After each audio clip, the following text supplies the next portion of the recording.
Amém. Abra sua Bíblia comigo lá em Lucas capítulo 10, versículo 30 a 37. Lucas 10, 30 a 37. Tempo de falarmos. Hoje, o tema que eu escolhi é um pouco diferente. É o tema que diz assim: distanciamento ou solidão social? Pesado. Hoje vai ser pesado, gente. Hoje eu vou pastorear você. Dá licença, posso entrar na sua casa e pastorear? Às vezes as pessoas querem uma babá. Hoje eu não vou ser babá, não. Hoje eu vou ser pastor. Eu vou chegar na tua casa e vou falar: olha, isso precisa mudar. Amém? Combinado? São lições que a gente está aprendendo. Distanciamento ou solidão social. Tem uma diferença muito grande, não tem? Se você se distanciar e você ter solidão. Eu estou com um texto no coração, texto conhecido, e eu percebo que de cada 2, 3 anos, essa parábola de Jesus, ela salta aos meus olhos, ela volta no meu coração de uma maneira bem diferente, bem especial, e eu percebo que muita gente não percebe o que Jesus quis falar nessa parábola. Lucas capítulo 10, versículo de 30 a 37. Antes da gente começar, pegue tua Bíblia aí, levante bem alto assim em cima da sua cabeça e diga aí. Se você está assistindo no celular, é bom ter sempre uma Bíblia de papel do lado, porque aí você consegue mexer, né? Senão toda hora... Porque antigamente você vinha com o celular, abria aqui, não precisava de Bíblia de papel, né? Mas agora é bom deixar. Levante bem alto sua Bíblia e diga assim: essa é a minha Bíblia.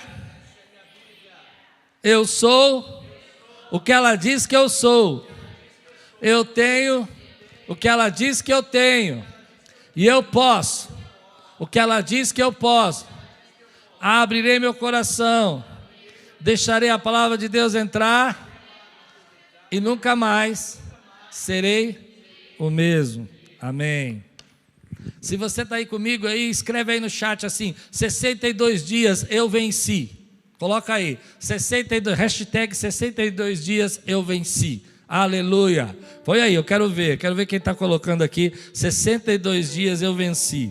Isso é importante para a gente comemorar a vitória que a gente está tendo, querido. É vitória. 62 dias e você está aqui. Amém?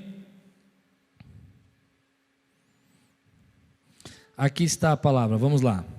Em resposta, disse Jesus: um homem descia de Jerusalém para Jericó, quando caiu nas mãos de assaltantes. Esses lhe tiraram as roupas, espancaram-no e se foram, deixando-o quase morto. Aconteceu estar descendo pela mesma estrada um sacerdote. Quando viu o homem, passou pelo outro lado. E assim também um levita, quando chegou ao lugar e o viu, passou pelo outro lado. Mas um samaritano, estando de viagem, chegou onde se encontrava o homem, e quando o viu, teve piedade dele. Aproximou-se, enfaixou-lhes as feridas, derramando nelas vinho e óleo.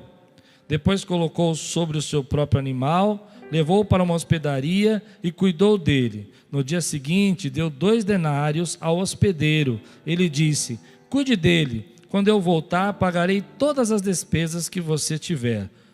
Qual desses 3 você acha que foi o próximo do homem, que caiu nas mãos dos assaltantes? Aquele que teve misericórdia dele, respondeu o perito na lei. Jesus lhe disse: vá e faça o mesmo.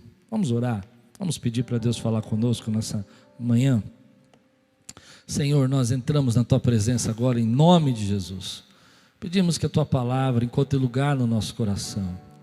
Eu quero abençoar essa família, eu quero abençoar esse adolescente, esse jovem, essa criança. Quero abençoar, Senhor, esse casal que está vivendo, Senhor, esse momento de quarentena. Quero abençoar, Senhor, as pessoas que estão ouvindo essa palavra em teu nome, Jesus. Porque no teu nome nós somos sarados, nós somos curados. Nosso coração é tratado e nós podemos viver, Senhor, melhor, de forma digna, em paz, cheios da graça. Derrama graça sobre essa casa, derrama graça sobre esse homem, sobre essa mulher, sobre esse senhor, essa senhora.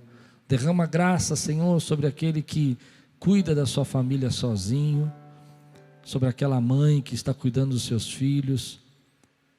Derrama graça sobre aquele pai que está preocupado, está tenso com toda essa situação, aquela mãe, para que haja paz nos nossos lares, paz no nosso coração, em nome de Jesus. Amém. Você pode dizer amém por isso? Essa é uma parábola que sempre fala no meu coração, sempre toca muito o meu coração, porque toda vez que eu estudo essa parábola, eu fico pensando no que Jesus realmente quis dizer. E ela vem em encontro a tantas necessidades, a tantas coisas que nós estamos vivendo no tempo de hoje. Ela vem falar sobre sentimentos, emoções, pensamentos, estilo de vida, maneira de se viver. Tudo isso Jesus conseguiu descrever de uma maneira tão simples, mas tão profunda. Há detalhes nessa parábola que muita gente não conhece. A primeira coisa que essa parábola é chocante para nós é que Jesus vai citar um homem chamado samaritano, ou seja, um samaritano. O que é isso? A ideia dele ser um samaritano é que ele era de um povo que Israel detestava, que Israel não admitia vir alguma coisa boa. Esse samaritano que é citado, que é o que vai socorrer o ferido, ele foi usado por Jesus de forma estratégica para causar um impacto. As pessoas perguntaram quem é o nosso próximo, porque eles usavam a lei para se desculpar de não fazer as coisas que eles deveriam fazer aos outros. Então, Jesus, sabendo disso, alguns rabinos diziam que o próximo era a sua família, outros o próximo era a sua tribo, uma das tribos de Israel, outros diziam que o próximo era a nação de Israel, mas nenhum rabino, nenhuma pessoa daquela época diria que um próximo seria um gentil ou um samaritano. Samaritano para eles era um tipo de gente que deveria ser evitado, idólatra. Jesus vai usar isso. A segunda coisa interessante nessa parábola, que a gente precisa entender, é que o sacerdote está indo de Jerusalém para Jericó, ele está descendo, ele está provavelmente deixando os seus atributos sacerdotais e indo para casa, ou indo para algum lugar, a cidade de Jericó.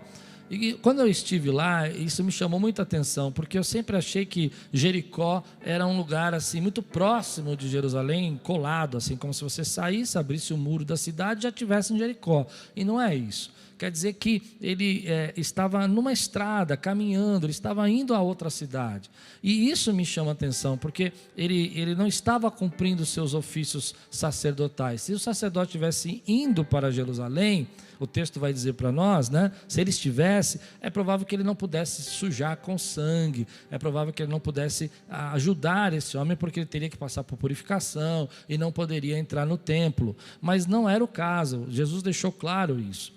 E é interessante esses conceitos. E aí vem no meu coração esse pensamento que nós estamos vivendo hoje, onde as pessoas, quando estão passando por problemas e dificuldades e lutas, e passam por meio de crises, elas têm reações diferentes. Hoje eu quero falar para aquela pessoa que está se sentindo muito sensível, quero falar para aquela pessoa que está mais irritada, quero falar para aquela pessoa que está com problema dentro da sua casa, quero falar para aquele irmão, aquele amigo que está preocupado com o seu futuro. É interessante que nesse tempo que nós estamos vivendo, nós precisamos estar mais juntos, nós precisamos entender os problemas e principalmente ser empático. Nós precisamos desenvolver empatia. A empatia é uma coisa que eu vejo que está fazendo falta na nossa sociedade. As pessoas estão polarizadas, elas estão discutindo o seu lado, elas estão colocando suas opiniões agressivamente, elas estão ofendendo os outros, sem nenhum tipo de empatia de como a outra pessoa vai se sentir. E isso está acontecendo dentro de casa também. As pessoas dentro de casa, às vezes elas não estão sendo empáticas. Ou seja, o que é empatia? É você sentir a dor do outro, é você sentir a crise do outro, é você sentir como o outro está passando por essa quarentena. E dentro de um casamento, dentro de uma família, quando não há essa empatia, não há esse sentimento de você se colocar ao outro, as coisas ficam mais difíceis. Tem muita gente, querido, que não consegue entender a pressão que uma mãe está passando, que é diferente do pai, que é diferente do filho, mas que são pressões diferentes. O jovem que tende a fazer escola à distância e tem que estudar pela internet, e ele não gosta às vezes disso, e ele não se adaptou, isso é uma pressão para ele, e às vezes outras coisas dentro de casa. Nós estávamos outro dia andando na porta do nosso apartamento lá, e a gente olhou pela janela e tinha um rapaz limpando, um jovem limpando uma vidraça. E quando nós passamos ali, a Lupe falou: olha que bonito, aquele jovem está ajudando os pais. E a gente bateu palma para ele, ele ficou furioso. Ele ficou muito bravo. Ele ficou bravo porque a gente estava elogiando ele, porque as pessoas estão sensíveis. Eu às vezes recebo WhatsApps de pessoas que na palavra dela dá para perceber que é uma sensibilidade. Ela coloca para mim assim: olha, pastor, é isso, é aquilo, é aquele outro, aquele jeito, aquela coisa. E eu percebo que ela está nervosa. Dá para ver pelo jeito que ela escreve, a irritação que está no ar. Eu não aguento mais live, eu escutei muito essa semana. Eu chego em casa e quero me esconder, escutei isso essa semana. Eu quero só ficar quieto no meu canto, já escutei isso também essa semana. Me sinto cansado, eu estou cansado. Pessoas parece que nos lembram, só se lembram da gente quando precisam de alguma coisa. Quando elas precisam de alguma coisa, elas se lembram da gente.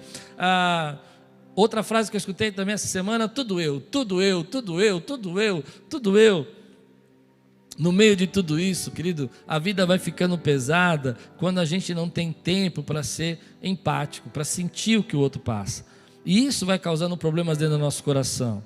E aí vem a questão do tema de hoje. A gente começa a exercer, ao invés de um distanciamento social, nós começamos a exercer um isolamento, ou melhor, uma solidão social. Você está dentro de casa, você está dentro da sua família e você está tentando se isolar no sentido, não dessa maneira de se separar das pessoas para evitar a infecção, mas você se isola no sentido de você querer ficar solitário, sozinho. Isso é mal, querido. Nós temos que viver sim um isolamento, mas não uma solidão. A gente precisa viver um distanciamento, mas a gente não precisa se excluir de todas as pessoas. A gente não precisa se trancar. Muitos jovens estão fazendo isso. Eles estão dizendo: eu não quero conversar com ninguém, eu não quero falar com ninguém, eu não quero ter amigos agora, eu não quero ter relacionamentos, não quero ligar para ninguém, não quero conversar com ninguém. E você começa então a viver solidão social. E dentro da casa, dentro de uma família, de um casal, passando por isso, sem empatia, as coisas podem ficar muito difíceis. As coisas podem ficar muito difíceis. Eu sei. Você está dizendo assim para mim: pastor, mas o senhor tem que entender que eu tenho os meus problemas. Eu entendo os seus problemas. Mas a outra pessoa tem que entender os meus problemas. E ela tem que entender os seus problemas. Eu entendo isso. Isso é empatia. Mas você consegue entender os outros problemas, os problemas dela? Você consegue entender o que ela está sentindo? Você consegue perceber o que ela está passando? Bom, eu acho que eu coloquei você dentro do texto. Para mim, quando eu penso nesse texto, eu enxergo que Jesus está dizendo para nós que nós temos 3 formas de viver, 3 ideologias para viver, 3 maneiras de viver.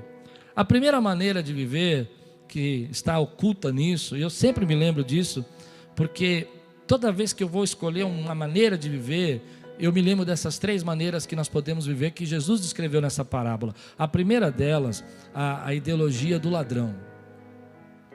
Muita gente, quando eu prego sobre isso aqui na igreja, eles torcem o nariz, eles falam: não quero, fazem cara feia, não aceitam isso. Mas escute, por favor, escute. Porque a ideologia do ladrão é a ideologia de tomar do outro para você. O que é do outro é meu, eu pego e tomo. É a ideologia de olhar para o outro sem nenhum tipo de empatia e dizer: olha, não importa quem você é, eu vou arrancar de você as minhas necessidades. Ainda que para arrancar as minhas necessidades, eu tenha que fazer você sofrer. Eu tenha que tirar você e jogar você na rua, na sarjeta, e deixar você ferido para suprir as minhas necessidades. Quando a gente fala isso, hoje eu vou fundo, tá? Espero que você tenha paciência comigo, porque quando a gente fala isso, as pessoas não gostam de ouvir isso. Mas a ideologia do ladrão não precisa ser desenvolvida por alguém que rouba. Ela pode ser desenvolvida pela maneira como nós vivemos, até dentro da nossa casa. Quando eu olho para as pessoas que estão do nosso lado, eu quero tirar delas aquilo que é importante para mim. Ou ou quando você está, por exemplo, no seu trabalho, e as pessoas que você para quem você trabalha, ele tem essa ideologia, que você só é útil enquanto você pode dar, enquanto você pode fazer, e quer arrancar de você aquilo que é importante para ele, ainda que isso seja para perder você, para ferir você. Deixa eu explicar melhor. Como assim, pastor? Nessa estrada ele está falando de um ladrão, e o senhor está falando de ideologia. Porque a ideia do ladrão nesse texto é retirar, é assaltar, é roubar, é machucar, é ferir, para que ele tenha suprimento, para que ele tenha vida. Essa é a ideia, essa é a ideologia do ladrão. E às vezes a gente não percebe que isso pode acontecer dentro dos nossos relacionamentos. Pessoas, por exemplo, que você se relaciona, que às vezes olham para você apenas como alguém que possa servi-los de alguma maneira. Às vezes eles têm tanta antipatia com relação a você, que eles olham para você e agem com grosseria, e agem com irritação pelo teu sucesso, porque você tem aquilo que eles não têm. E se eles pudessem tirar, eles tirariam. Quem aqui nunca teve um problema, por exemplo, num trabalho, de alguém querer puxar o tapete dele, para que pudesse crescer, falando mal, inventando calúnias? Essa é a ideologia do ladrão. Alguém aqui nunca passou por um momento na sua vida onde você teve um grande amigo, mas para que ele se promover, ele revelou os seus segredos e pisou em você e deixou você ferido? É um estilo de vida, é uma ideologia. Acho que dá para entender o que eu estou dizendo. Quem aqui nunca passou por um problema, por exemplo, de você estar ajudando alguém, sendo voluntário, mas de repente generoso, e de repente aquela pessoa olha para você e fala assim: não, mas espera um pouquinho, você tem que fazer mais, e você não tem mais para fazer. E porque você não tem para fazer, ou porque você não quer fazer, ou porque você não pode fazer, ela vai e fere você, e calunia e fala mal. O problema é que, como pastor, eu já encontrei essa ideologia dentro de casa. Dentro de casa. Como assim, pastor Cláudio? Você está ficando doido? Não, não estou. É gente que se relaciona, marido e mulher, como quem eu posso tirar. Eu te amo enquanto você me serve. Eu te amo enquanto você faz o que eu quero. Eu confundo o meu controle com amor. Então eu vou tirando isso. Eu sei que agora você pode ter ficado ofendido, mas eu já vi esposas, por exemplo, que nesse momento vão sofrer mais ainda do que já sofriam, porque dentro da sua casa elas não existem para os seus maridos, elas são simplesmente pessoas que têm que fazer o seu trabalho. A vontade dele é plena, a vontade dele é absolutamente necessária. Então não há nenhum tipo de empatia. E a mulher sofrendo, trabalhando, ajudando, saindo para ir para casa, volta de casa, vem para o trabalho, e às vezes ela não pôde fazer a quarentena, porque trabalha em hospital, trabalha em áreas que não podem parar, e ela volta, e ainda tem que chegar em casa, e tem que agradar o marido, tem que fazer o que ele quer, tem que lavar a louça, cuidar dos filhos, porque ele não consegue enxergar nela um outro. E ainda se não faz, recebe todo tipo de antipatia, de grosseria, de nervosismo. Essa ideologia, querido, está muito presente na nossa sociedade hoje, e eu preciso denunciá-la. É difícil denunciá-la, mas eu preciso. Onde a gente vê pessoas que, no meio dessa crise toda, ela pensa em levar vantagem. Eu vi uma matéria que eu contei aqui para vocês no começo da pandemia, de 2 jovens americanos que, sabendo que a gente ia precisar de álcool gel, eles foram e compraram lotes de caixas nos mercados de álcool gel, investiram milhares de dólares e guardaram aquilo para vender pela internet, superfaturado, para que eles pudessem ganhar muito dinheiro com isso. Então eles tiraram a possibilidade das pessoas terem, para que eles pudessem ter muito dinheiro. Eles acabaram não conseguindo vender. Alguns sites de venda, percebendo, bloquearam, não deixaram eles vender. A polícia foi lá e tomou deles. Por quê? Porque a mentalidade deles não era de partir, de compartilhar, não era de ser empático com esse momento, mas era de tomar. A gente está vendo isso na nossa sociedade. Outro dia eu estava vendo no mercado onde estava fazendo compra, logo no começo dessa pandemia, pessoas chegando e falando assim: olha, chegou o álcool gel, e foi uma multidão ali pegar aquele álcool gel, e um camarada pegou 4, 5 caixas, e ninguém conseguiu pegar. E aí a mulher disse: mas você está levando tudo, deixe pelo menos uma caixa para a gente poder comprar. E ele disse: não, isso é um problema meu. Acho que agora ficou claro, né? Essa é a ideologia que a gente está vendo. onde a gente vê, por exemplo, políticos superfaturando. Eu não estou defendendo nem político A nem B, mas a gente está vendo essas coisas, comprando respiradores que não funcionam, comprando superfaturados respiradores. Eu espero que não seja verdade, mas a gente sabe como é o nosso país. Então, quando você olha isso, você vê essa filosofia na vida das pessoas, dentro de casa, no marido que não respeita a sua esposa, dentro do filho que não entende a dificuldade dos seus pais agora. Essa ideologia de tomar é meu, o que é seu é meu, eu tomo para mim. O que você tem, eu tomo posse, não importa, o importante sou eu. Essa é a ideologia que eu estou denunciando. Mas a segunda ideologia, para a gente não demorar muito, senão, essa é uma parábola que eu amo, irmão. Eu fico 1 hora, 2 horas falando dela. Marca o meu tempo aí. Ó, a segunda ideologia que me chama a atenção é a ideologia do sacerdote e do levita. Porque eles vendo alguém feridos, eles não foram lá tomar o que era dele, mas também não se preocuparam em socorrer. É a ideia de que cada um com seus problemas, vamos ser bem claros. É a ideia de que eu cuido do que é meu e você cuida do que é seu. E os seus problemas são os seus problemas, e os meus problemas são os meus problemas. Eu não tenho nada a ver com isso, eu não me envolvo com os seus problemas, eu não me importo com os seus problemas, eu tenho que cuidar da minha vida, primeiro eu. E é interessante, é um pouco diferente, porque eu não preciso tomar do que é seu, eu não preciso puxar seu tapete, mas também não me envolvo e não preciso te ajudar. Cada um cuida dos seus problemas. É uma apatia. Eu olho o que você está passando, eu vejo a sua dor, mas sou apático a ela. Eu não me importo, eu não me interesso por aquilo que você está contando, eu não me importo, eu não me interesso por aquilo que você está dizendo para mim, não me importa o que você pensa. Essa é a filosofia do sacerdote, que ainda sendo religioso, ele vai passando e vendo aquele jovem sofrendo, morrendo ali, ele olha e fala, bom, o que eu tenho a ver com isso? E Jesus usa a palavra sacerdote para chocar, levita também. Por quê? Porque eles serviam no templo. Então Jesus quer mostrar para nós que às vezes a nossa religiosidade, ela pode nos fazer apáticos. Ela pode nos fazer pessoas que não estão entendendo a dor do outro. Dentro de casa você é um religioso, mas você não se importa com aquilo que o outro está sofrendo. Esse é um momento difícil da gente falar, mas às vezes eu percebo que você pode ser essas pessoas a cada meia hora, a cada 6 horas do dia. De manhã você acorda, você é uma pessoa apática e você não quer saber que eu quero saber o que o outro está passando, que eu quero saber dos problemas, eu quero falar com a minha mãe, eu quero falar com meu pai, eu quero falar com ninguém. Está errado o que eu estou dizendo? Aí, quando chega à tarde, você começa a ficar bravo, eu tenho que pegar, eu vou fazer isso, não, eu vou dar um jeito, eu vou aproveitar, eu vou pegar esse dinheiro aqui, e aí vem essa apatia que eu quero firmar mais um pouco com você. Ela não permite que você sinta a dor do outro, ela está preocupada com você. Você vai me ouvir, você vai me atender, você vai falar comigo, porque eu estou com medo e eu preciso resolver os meus problemas. Eu já tive umas experiências muito interessantes com isso, porque às vezes eu recebo como pastor, eu não estou reclamando, tá, querido? Não estou mesmo. Faz parte da minha escolha de vida. E as pessoas começam a contar os problemas e tal, e às vezes eu percebo que só o fato de você falar, então, eu acho que eu estou pensando que eu estou passando por isso, a pessoa, então tá bom, mas Deus vai te abençoar, viu? Deus vai cuidar de você. Eu não sei se deu para entender o meu exemplo.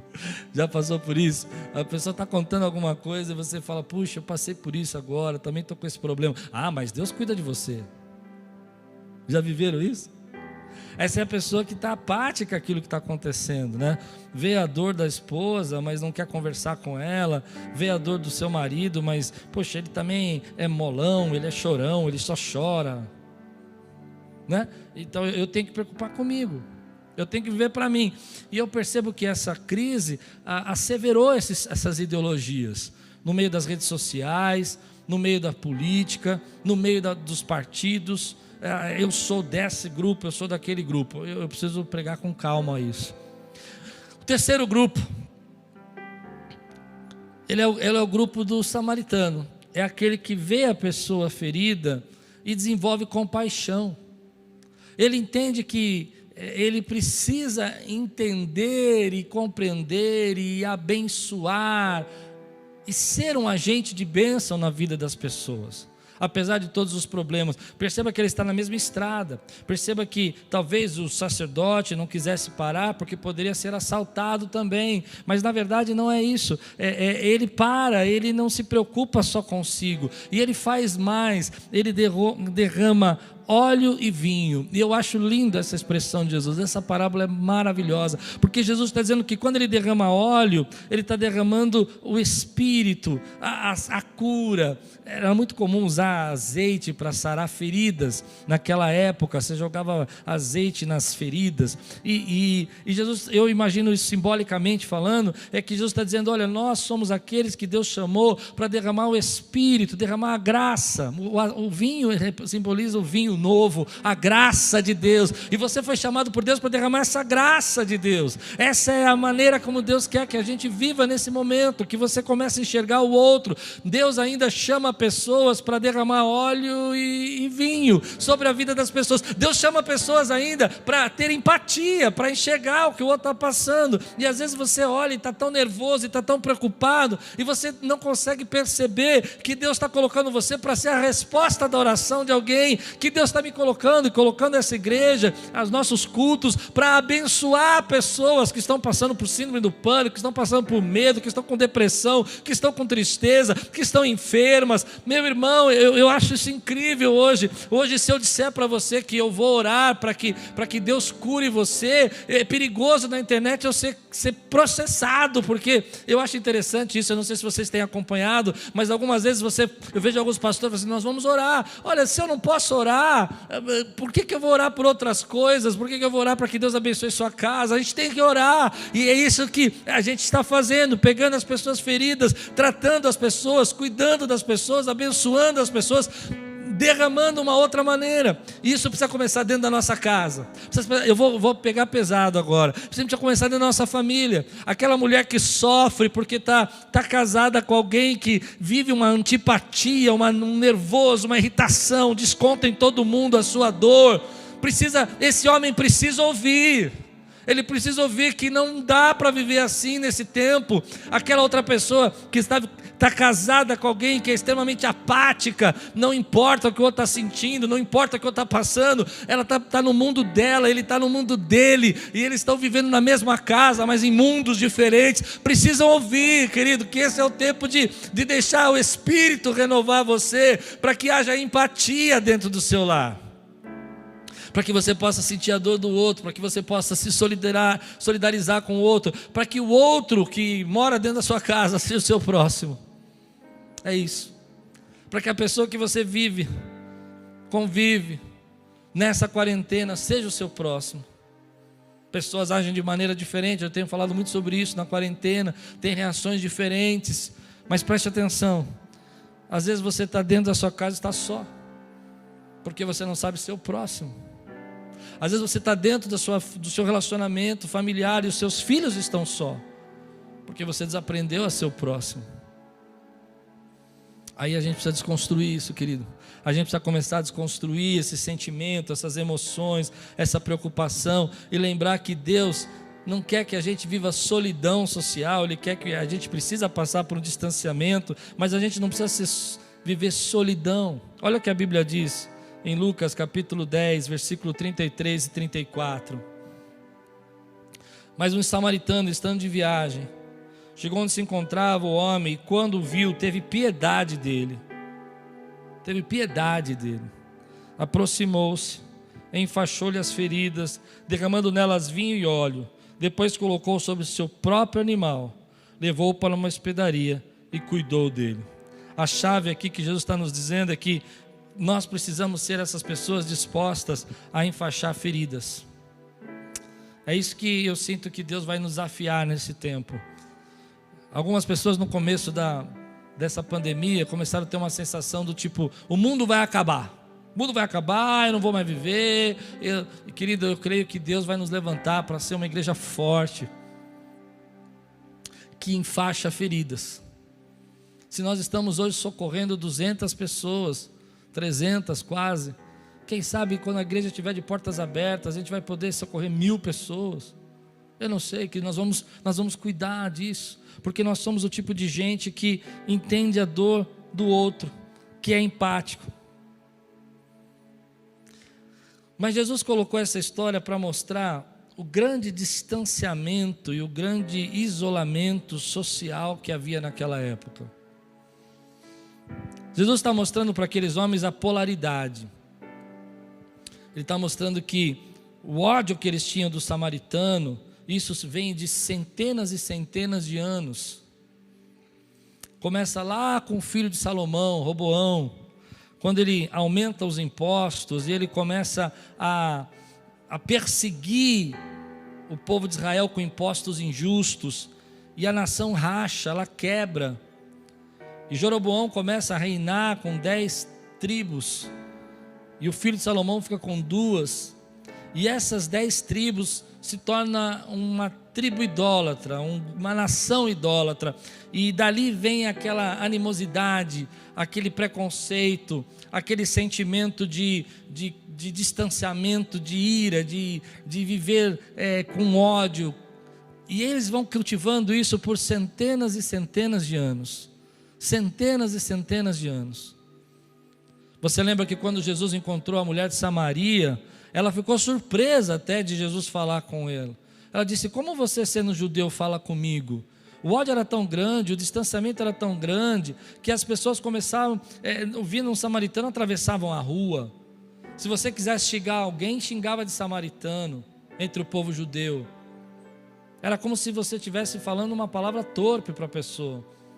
E é interessante que Jesus então usa esse exemplo para mostrar para nós que nós precisamos entender que a graça e a misericórdia de Deus transcende as nossas tribos, transcende as nossas ideologias, transcende os nossos pensamentos. E hoje, nos dias de hoje, eu percebo que toda essa polarização que a gente está assistindo, que a gente está vendo, ela mostra para nós cada vez mais como nós estamos nos tornando nós e eles. Aquelas pessoas que não pensam como nós, elas deveriam morrer. Aquelas pessoas que não pensam como nós, elas deveriam estar presas. Aquelas pessoas que não pensam como nós, elas deviam ser julgadas. A gente precisa tomar cuidado com isso, meu irmão, porque a Bíblia já nos diz que esse não é o caminho do Senhor. Nós temos que entender, querido, que Deus usa pessoas fora do nosso ciclo de ação para nos abençoar. Deus não usa só aquelas pessoas. Olha que interessante, olha uma coisa que Deus revelou para mim nesses dias. Eu nunca tinha pensado nisso nesse texto. Aquele homem ferido pode ser eu e você, pode ser pessoas que estão passando agora por crise de desemprego, pode ser pessoas que estão passando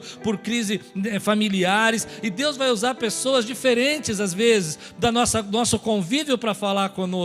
Imagine você que está assistindo essa pregação pela primeira vez na sua vida e você não é um cristão, e você tem uma série de preconceitos contra nós, porque você ouviu muita coisa a nosso respeito, e Deus quer usar a mim como um samaritano na sua vida para pregar a você uma palavra de salvação, uma palavra de restauração para a sua casa. Então aquele homem, provavelmente, a Bíblia não diz, era um homem, Jesus chama de homem, mas eu acredito que, sendo ele um judeu, por causa do sacerdote, do Levi, ele teve que ser ajudado por um samaritano. E é isso que eu quero pregar hoje. Deus usa pessoas de fora do nosso ciclo de ação, de fora dos nossos pensamentos, de fora da nossa ideia, para nos abençoar. Deus pode levantar pessoas que você não consegue entender, compreender como Ele vai usar isso, porque Ele quer abençoar a sua vida.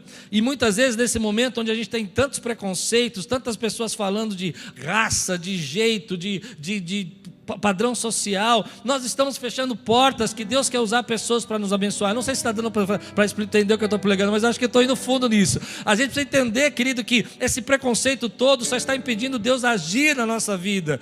Meu irmão, não importa, querido, qual é o seu pensamento nesse momento, no sentido de qual é a sua classe social, qual é a sua descendência, isso não interessa. Interessa que somos todos seres humanos, nós vamos achar uma solução para isso que está acontecendo, embaixo da graça de Deus, e precisamos estar unidos para fazer isso. Uma igreja unida, querido, uma igreja que é diferente, tem pensamentos diferentes. Outro dia eu citei uma frase aqui de uma pessoa que eu citei em um jornal, e uma pessoa mandou um WhatsApp para mim: eu não vou frequentar mais essa igreja porque você citou uma pessoa fulana de tal e eu não gosto dela. Não podemos viver assim. Não é assim, querido. Tem gente que tem do outro lado, que pensa diferente da gente, mas é ser humano, precisa ser socorrido. Nós somos essas pessoas, às vezes, que estamos ali feridas. E quantas vezes Deus já usou pessoas na sua vida de diferentes dos seus pensamentos para abençoar você. Eu me lembro um chefe que eu tive na minha vida, que não era do meu grupo, que não era do meu pensamento, que não era o tipo de gente que eu imaginava que eu ia me dar bem. Ele era um homem muito rico, ele era uma pessoa que diferente, ela era agressiva, ele falava umas palavras que não era legal, mas aquele homem Deus usou para me ensinar muita coisa sobre administração. Ele praticamente me adotou, em 6 meses ele me deu um curso de administração prática. Deus usou pessoas que eram fora do meu ciclo, fora do meu grupo, fora do meu círculo de amizade, para abençoar a minha vida.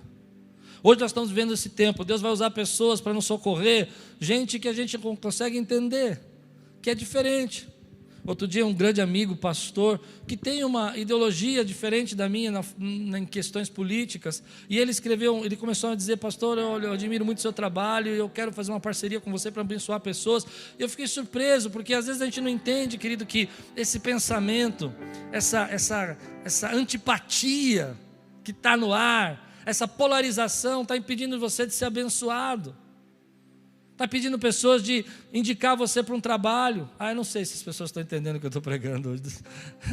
Eu estou pregando aquilo que o Espírito Santo tocou no meu coração. Está impedindo você de ser convidado, porque você na verdade está sempre olhando de uma maneira ruim. Então Jesus vai dizer que aquele homem que foi ferido, ele vai ser socorrido por uma pessoa que não é do grupo dele, que não é da tribo de Israel. E Deus vai usar pessoas nesse tempo para abençoar você, que você não conhece. Gente que não é da sua tribo. Gente que não é seu tipo de gente. Pronto, falei. Tem gente que só quer falar com gente que é o tipo de gente dela. Tem gente que tudo que não é o tipo de gente dela, ela critica. Tem gente que se você falar uma coisa, a antipatia, o ódio nasce. A gente precisa mudar isso, que nesse tempo é um tempo da gente entender que o mundo precisa de um povo que entende que o próximo é aquele que Deus põe no seu caminho para ser abençoado por você. O próximo é aquele que Deus põe perto de você, seja ele de um jeito ou de outro, para que você o abençoe. Nós não podemos entregar uma cesta para alguém e ficar perguntando para ela qual a religião que ela segue. Isso é proselitismo, isso é querer converter a pessoa pela força. Nós temos que fazer isso porque a graça de Deus e a luz de Jesus vai brilhar na nossa vida. Oh, aleluia! Eu quero ver você dizer glória a Deus aí. Nós temos que olhar para as nossas pessoas, nossos familiares, entender que agora eles precisam de uma palavra, e você precisa quebrar essa barreira. Às vezes a religião cria essa barreira. Eu estou pregando aquilo que eu creio, meu irmão. Eu creio que esse é um tempo que Deus vai usar pessoas que são completamente diferentes. Eu me lembro, alguns anos atrás, antes de nós termos transmissão de culto, antes de nós termos equipamento para fazer culto, eu comecei a trabalhar e ajudar uma pessoa que ela não era cristã, mas entendia muito dessas coisas, de gravação, de DVDs e tudo mais. E eu me lembro que quando Deus falou para mim que eu tinha que ajudar essa pessoa e ela não era cristã, eu fiquei bastante incomodado com aquilo, porque meu ciclo de relacionamentos sempre foi muito fechado, sempre foi um ciclo para a igreja só. Mas Deus falou: não, você vai ajudar. Eu ouvi a voz de Deus dentro de mim e eu fui ajudar. E eu trabalhei, fiz serviços, DVDs, aprendi bastante coisa que hoje a gente usa aqui. Trouxe bastante experiência. Mas quem Deus usou? Usou uma pessoa que eu não conhecia, que não era um cristão, para que ele pudesse me ensinar coisas que nós hoje usamos para abençoar milhares de pessoas. Você precisa aumentar esse círculo de relacionamento seu. Hoje eu vejo isso na internet, muita gente: eu não gosto disso, eu não gosto daquilo, eu não gosto daquele lá, eu não falo com aquele outro. E você não deixa que outras pessoas ensinem coisas diferentes para você. Aquele homem foi socorrido por alguém que talvez ele não gostasse. Talvez ele tenha sido socorrido por pessoas que ele mesmo falou mal, que ele mesmo disse que não eram boas pessoas. Isso acontece com a gente. Mas hoje eu creio que nós, como cristãos, algumas pessoas vão falar mal, algumas pessoas vão dizer coisas a nosso respeito, mas eu, como pastor, quero pedir permissão para você, que ainda que eu não seja o teu tipo de gente, eu quero abençoar você, eu quero orar por você. Eu quero que você abra um pouco o seu ciclo. Abra um pouco esse círculo de influência. Para que eu possa entrar nele e dizer assim: ei, Jesus ama a sua vida. Jesus cuida da sua casa. Que nós possamos ser essa pessoa que tem compaixão. Que quando você recebe um WhatsApp de alguém muito irritado e muito nervoso, antes de você responder e colocar mais gasolina nisso, você possa parar e dizer assim: ei, espera um pouquinho. Eu entendo, ele está passando por um momento difícil. Antes de você responder a tua esposa e querer dizer: você falou isso, é por isso que eu falei aquilo. Espera um pouquinho. A barra está pesada para todo mundo. Uma vez eu preguei aqui na igreja, não sei se você lembra, que há pessoas que são água e há pessoas que são gasolina. As pessoas que são gasolina, quando tem uma pequena faísca, elas jogam mais fogo. Elas falam: tá vendo aí, ó, eu falei. Aquilo vai fervendo. Mas tem gente que é água. Quando ela vê uma pequena faísca, pequena palavra torpe, ela para e fala: ei, calma. Ela pacifica. E Jesus disse isso: bem-aventurados são os pacificadores. Esse é o tempo de pacificar. Aquele samaritano pacificou a dor daquele homem, trouxe paz para o desespero dele, trouxe paz para a angústia dele. É isso que Deus está chamando para a sua casa. É tempo de você ser um pacificador. É tempo de você entender, querido, que a ideologia que você vive é muito importante para que você possa passar e sair dessa crise que nós estamos passando, e sair inteiro. Que você precisa entender que toda essa polarização, esse preconceito que nós estamos passando, que nós estamos vendo, esse preconceito, essa grosseria, está só impedindo de Deus trazer conexões e bênçãos novas para a nossa vida. Eu não estou dizendo que você tem que aceitar as ideias, os valores. Eu estou dizendo que você precisa olhar o próximo como o próximo. Aquele primo, aquele parente, aquele irmão. Às vezes, sabe, eu vou terminar assim. Eu paro e penso: qual é a ideologia que eu estou vivendo hoje? Toda essa antipatia, essa ira, toda essa falta de empatia, o que ela diz a meu respeito? Às vezes eu paro e penso, me lembro dessa parábola porque ela fala muito no meu coração, que nós podemos às vezes ter essa ideia de que a vida é assim, que eu tenho que tomar o que é meu, que eu tenho que viver para mim. Mas nunca foi assim que Jesus ensinou. Tua casa, tua família é um lugar abençoado, é uma casa bendita. O teu lar, querido, é um lar onde Deus consagrou. Não há nada de errado com ele. O que acontece é que às vezes a gente estabelece ideologias que não prestam mais. Então, muita gente diz assim para mim: eu queria que a vida voltasse a normal. E aí eu pergunto para você: que normal que nós estamos falando? Porque nós vivíamos um normal, muitos de nós, que não tínhamos tempo para nossa família, não tínhamos tempo para nossa esposa, não tínhamos tempo para nossos filhos. Como o Paulo Zamparo falou na live hoje, que achei muito engraçado. Eu troquei uma ideia com a minha esposa e descobri que ela é uma pessoa legal. Ou seja, estavam casados, mas não tinham como conversar, e nem sabia que ela era uma pessoa legal. Esse é o normal que eu não quero voltar. Esse é o normal que não quero voltar. O normal que a gente precisa voltar é o normal que a gente não vivia às vezes. Que é o normal da gente entender que a pessoa que está aí do seu lado, ela precisa ser abençoada. Que toda essa briga que nós estamos vivendo hoje no cenário do Brasil, ela só traz destruição. Só traz destruição. Que a gente precisa entender que ou a gente se une para levantar essa nação, ou a gente não levanta essa nação. Eu fiquei pensando que nesse tempo, alguns casamentos, eu vou terminar assim, estão se superando. Alguns casais estão aprendendo a viver juntos, estão engolindo alguns sapos, estão aprendendo, estão se superando. Outros não. E o problema, geralmente, é no que nós pensamos de como nós vamos viver. Qual é a nossa ideologia de vida.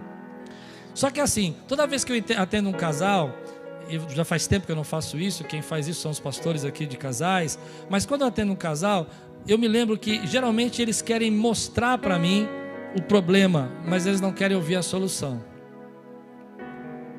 Eles querem que eu escute o que eles pensam, que eu escute os problemas, ela é assim, ela é assado, ele é assim, ele é assado, eu não aguento mais. Mas eles não querem escutar que a solução, às vezes, é olhar para o outro com um pouco de compaixão e misericórdia. Às vezes a gente quer falar do problema, mas não quer a solução. Hoje Deus quer tratar a tua vida, querido. Tem casamentos que vão ser muito abençoados nesse tempo, vão ser muito fortalecidos. Sabe por quê? Porque eles vão aprender um novo normal. Um novo normal, um novo tempo. Um tempo de graça, um tempo de viver bem, viver juntos, de ser empáticos. De entender que agora é a tua vez. Que todo mundo cansa. Esse é o novo normal que a gente precisa viver. Quando Deus falou isso comigo, a mensagem que Deus me deu é: qual é a filosofia que você quer viver? Qual é a ideologia de vida que você quer viver? Eu não quero viver como um ladrão, cheio de antipatia, tomando o que é, como algumas vezes a gente vê as pessoas tentando se aproveitar desse momento. Não quero viver apático, vendo as pessoas sofrendo e não fazendo nada. Nós somos uma igreja que foi chamada por Deus para ser abençoador, para abençoar, uma igreja para a cidade, uma igreja que viva, que clama, que busca, que ora, que intercede, que ora por cura, que ora por libertação, que prega a palavra, que ajuda o próximo. Esse é você, querido. É isso que Deus tem chamado nós. Você recebe essa palavra hoje na sua vida?